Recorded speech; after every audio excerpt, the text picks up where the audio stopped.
Pode Aprender.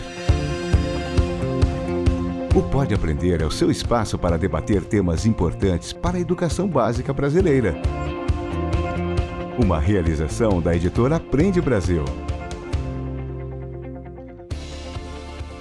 Olá, eu sou a Danae Búbalo e trago comigo mais um episódio do Pode Aprender, o nosso bate-papo qualificado sobre a educação básica brasileira.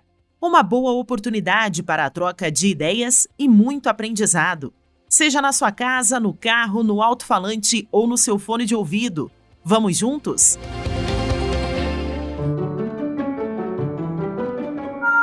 Então é muito difícil nós estabelecermos esse horário. O que a gente sabe é que os horários escolares atuais, principalmente para os adolescentes, são incompatíveis com as necessidades de sono. A gente precisa trabalhar nas duas pontas. A gente precisa discutir essa questão da regularidade, da importância do sono, mas também precisa discutir mudanças nos horários escolares. A gente já sabe que a luz tem um efeito na secreção do hormônio chamado melatonina, que é muito importante para sinalizar a nossa noite, a noite interna. Então, as telas emitem luz. Mas, além das telas emitirem luz, o conteúdo também é muito importante. Muitas vezes o conteúdo é muito estimulante, seja por meio da interação social, seja por jogos e muitas vezes jogos violentos. Livro aberto. Não há quem duvide do poder de uma noite de sono reparadora. E nem é preciso ser cientista para saber que uma noite mal dormida atrapalha toda e qualquer atividade diária. De acordo com dados da Academia Americana de Medicina do Sono, elaborado em parceria com médicos pediatras, dormir pelo tempo recomendado para cada faixa etária está associado a uma melhora na atenção, na memória, no comportamento, na aprendizagem e na saúde emocional.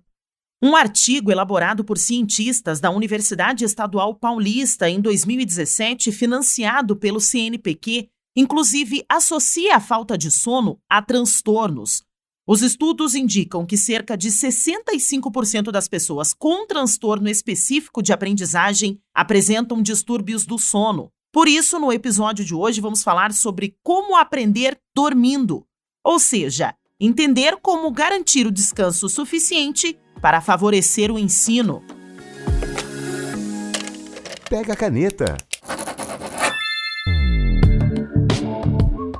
Quem fala sobre a relação entre o sono e a aprendizagem é o Fernando Lousada, que possui mestrado e doutorado em neurociências e comportamento pela USP, é pós-doutorado pela Harvard Medical School, atualmente é professor do Departamento de Fisiologia da Universidade Federal do Paraná, coordenador da Rede Nacional de Ciência para a Educação e faz parte do Comitê Científico do Núcleo Ciência pela Infância. Seja muito bem-vindo ao Pode Aprender e obrigada por aceitar o nosso convite, Fernando. Eu que agradeço o convite. Muito obrigado. Bom, professor, para a gente começar o nosso bate-papo, qual é a importância do sono para o aprendizado da criança e como que ocorre essa relação de acordo com a neurociência? Explica para nós.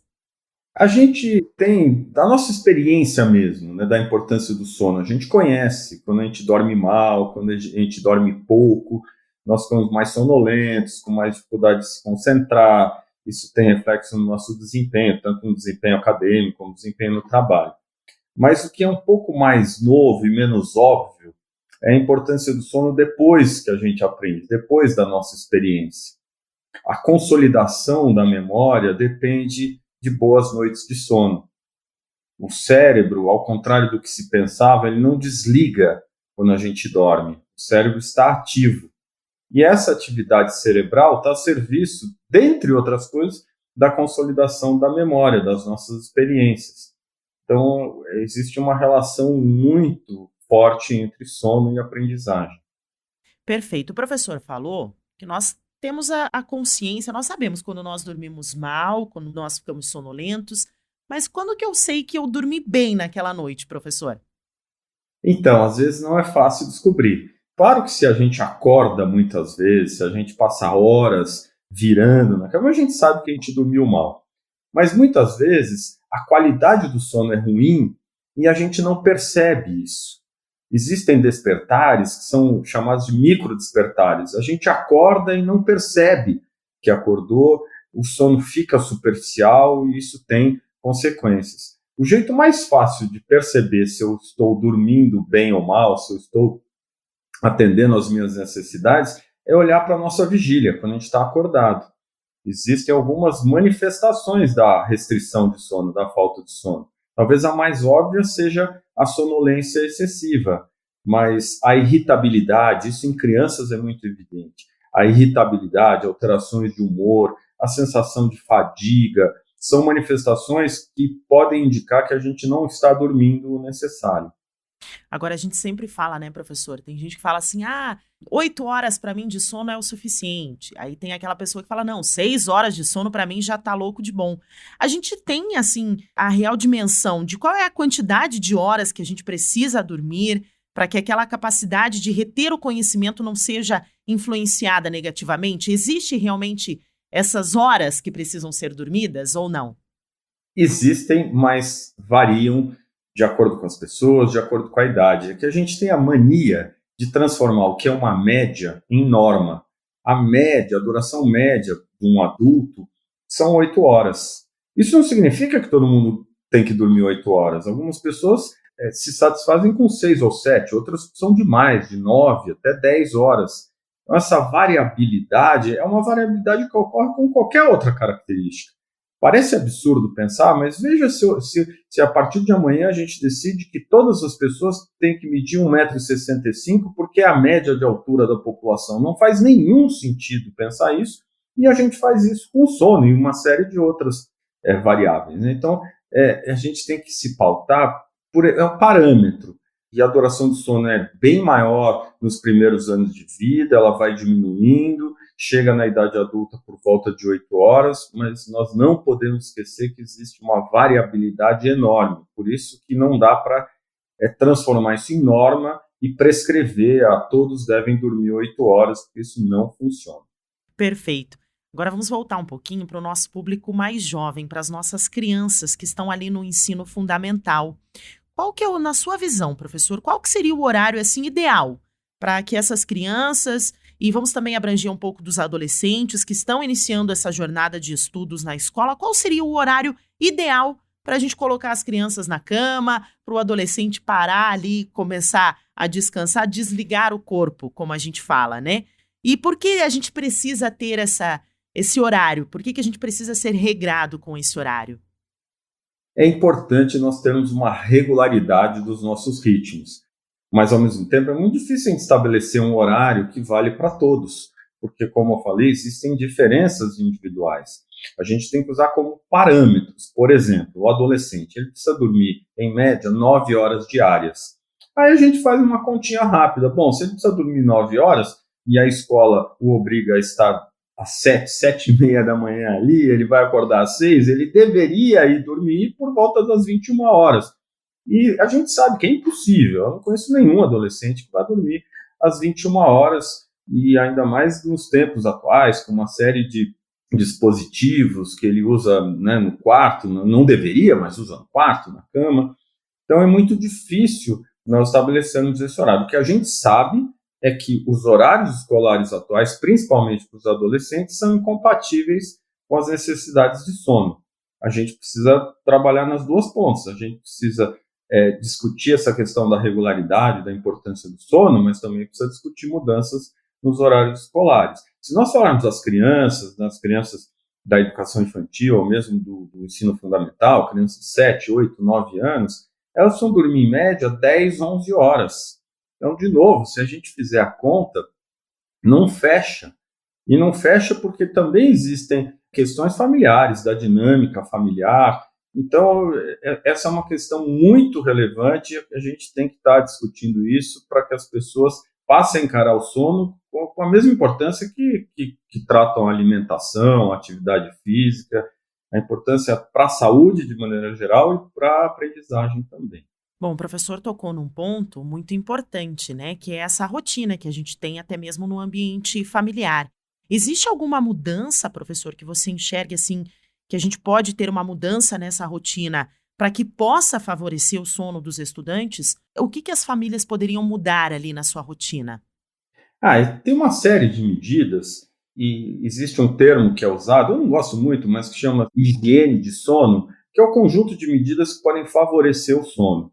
Então, é claro que isso vai mudar de uma família para outra, dos hábitos da família, mas a gente tem que criar um ambiente tranquilo durante a noite ou nas horas que antecedem o sono, um ambiente com pouca iluminação, poucos estímulos. Em geral, não é isso que a gente vê. Nós ficamos expostos à luz, muitas vezes com intensidades muito altas. Nós fazemos atividades que muitas vezes são muito estimulantes, não só ficando diante de telas, né, que emitem luz, mas também desenvolvendo atividades que são ou histórias, ou séries, ou filmes que acabam sendo muito estimulantes, e tudo isso prejudica o sono, prejudica o início do sono, prejudica a qualidade do sono. Então a gente tem que pensar em como vai criar uma rotina, e principalmente para crianças menores, para crianças que ainda estão aprendendo a fazer isso. Então a gente tem que pensar em como a criança tem que ir sozinha para a cama, como ela tem que conhecer essa rotina que a prepara para o sono, e não pode ser estressante. O estresse, ele nos tira o sono. Então, se a gente transforma essas horas em horas estressantes, seja as crianças mais novas, seja os adolescentes, a chance de iniciar o sono, ter um sono de qualidade, diminui muito. Então, a gente tem que pensar nisso no momento em que a gente vai discutir. E quanto mais a criança ficar mais velha, o adolescente, a gente tem que conversar sobre a importância do sono, mostrar que o sono é importante, inclusive para que ele atinja alguns objetivos, seja o desempenho no vestibular, seja o desempenho físico adequado, seja a disposição para encontrar amigos e amigas. Professor, eu vou aproveitar essa sua fala com relação às telas. Eu acho que é a dúvida de muitos pais. Por que as telas, por que os cientistas dizem que as telas são as principais vilãs do sono? Talvez a gente pudesse pensar em 2 motivos. Primeiro, que elas emitem luz. E a luz, ela altera, e ela, em geral, a luz, após o final do dia, ela atrasa os nossos ritmos, ela atrasa o início do sono. A gente já sabe que a luz tem um efeito na secreção do hormônio chamado melatonina, que é muito importante para sinalizar a nossa noite, a noite inteira. Então, as telas emitem luz. Mas, além das telas emitirem luz, o conteúdo também é muito importante. Muitas vezes o conteúdo é muito estimulante, seja por meio da interação social, seja por jogos, muitas vezes jogos violentos, ou séries, filmes que são muito estimulantes também. E, a longo prazo, isso também cria uma dependência. Hoje a gente já sabe, né? Todos nós somos dependentes das telas. Então, eu acho que a gente precisa pensar em como modificar essa rotina, e eu convido pais, mães, a fazerem algumas perguntas simples. Por exemplo, o meu filho, a minha filha, ela está interagindo com as outras pessoas mais por meio das telas ou sem as telas? As atividades de lazer, qual a porcentagem do tempo que ela fica em atividades de lazer diante de uma tela? Não existe um parâmetro, não existe um corte, mas toda vez que eu perceber que o meu filho passa mais tempo na tela do que fazendo outras coisas, isso é indicativo de um problema. Claro que para crianças mais novas a recomendação é um pouco mais radical, né? A criança não deveria entrar em contato com telas até os 2 anos de idade, dos 2 aos 5 anos, no máximo 1 hora por dia. Isso vai aumentando aos poucos, mas sempre com a supervisão de um adulto. Agora, professor, Fernando, é normal sentir sono ao estudar? E o que o aluno pode fazer para tentar evitar sentir o sono na hora do estudo? É super normal, principalmente se aquele estudo for encarado como uma atividade monótona, muitas vezes uma atividade que não motiva, ou uma atividade na qual o aluno, a aluna não vê muito sentido. Então, nessas situações, a gente sente mais sonolência. Então, a gente tem que buscar o autoconhecimento, se conhecer um pouco mais, quais são os horários que eu me percebo mais disposto a desenvolver uma atividade. Isso não é o mesmo para todo mundo. Não adianta nós falarmos estude de tal hora, isso vai valer para alguns, mas não vai valer para outros. Então, a gente precisa conhecer um pouco mais e alternar atividades. né? Tentar alternar atividades, porque toda vez que a gente muda o próprio ambiente, mas muda o estímulo, muda o tipo de atividade que a gente está desenvolvendo, isso também é capaz de reduzir a sonolência. Para nós encerrarmos, então, o nosso bate-papo, professor, gostaria de saber se você tem algumas dicas para proporcionar uma noite de sono produtiva, tanto para os alunos, para os pequenininhos, para os adolescentes, até para os adultos, para os nossos ouvintes, os professores principalmente. Como que a gente pode ter ali uma noite agradável para que o nosso dia seja produtivo? Eu acho importante, antes de nós pensarmos em algumas mudanças no ambiente, a gente se conhecer um pouco mais. Em situações de férias, e algumas pessoas durante a pandemia tiveram essa oportunidade de conhecer os horários que ela consegue dormir melhor, qual é a melhor rotina para ela e tentar ajustar as atividades, sejam atividades de estudo e de trabalho, a esses horários preferenciais. Mas muitas vezes a gente sabe, não é muito fácil, a gente acaba tendo que se submeter a alguns horários que são impostos, horários de estudo e de trabalho.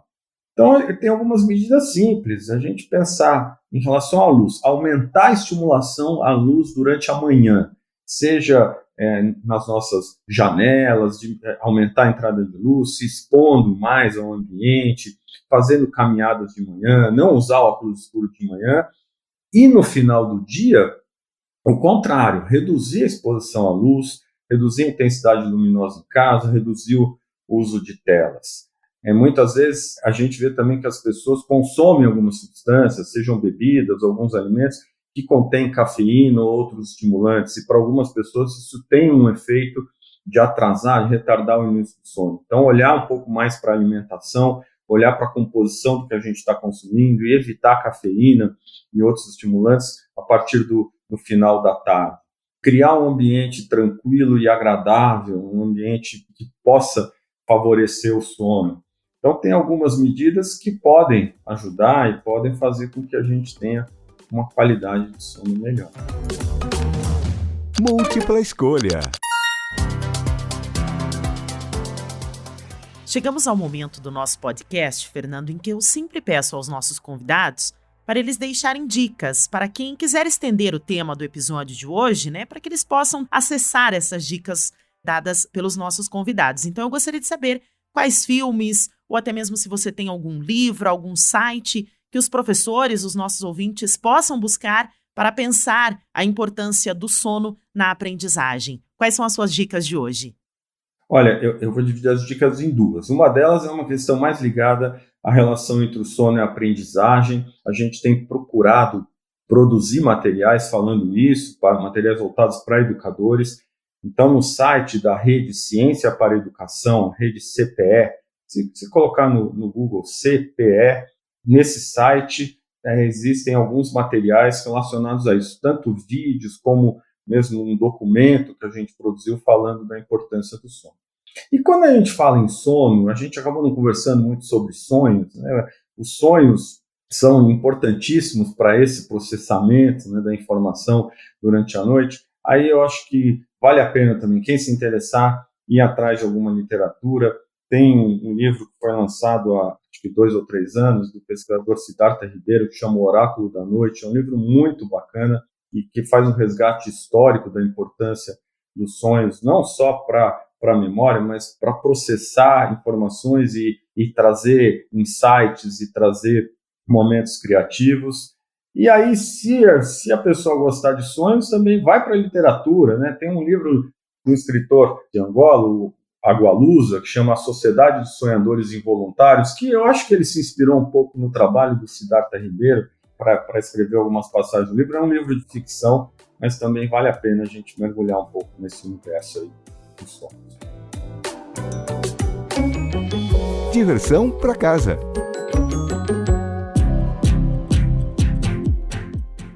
Fernando, chegamos ao fim do nosso episódio de hoje. Eu gostaria de agradecer muito a sua contribuição, a sua participação e saber dos seus contatos. Então, para quem quiser fazer uma troca maior de aprendizagem contigo, conhecer um pouco do seu trabalho, quais são os contatos que você gostaria de deixar aqui para os nossos ouvintes? Olha, eu ainda continuo gostando da interação via e-mail. Então, se alguém tiver interesse, quiser mais material, mais informações, ou continuar conversando sobre o assunto, me manda um e-mail. É flousada, com Z, né? Fica flousada, @UFPR, que é a sigla de Universidade Federal do Paraná.br. flousada@ufpr.br. Fernando, muito obrigada. Eu que agradeço a oportunidade. Grande abraço. E obrigada a você que nos acompanhou em mais um bate-papo qualificado sobre a educação básica brasileira. O Pode Aprender é uma realização do Aprende Brasil, com produção da banca do podcast. Para comentários e sugestões, basta enviar um e-mail para aprendebrasil@positivo.com.br. Acompanhe os próximos episódios do Pode Aprender na sua plataforma de podcast preferida, nas redes sociais e no site Aprende Brasil. Até mais!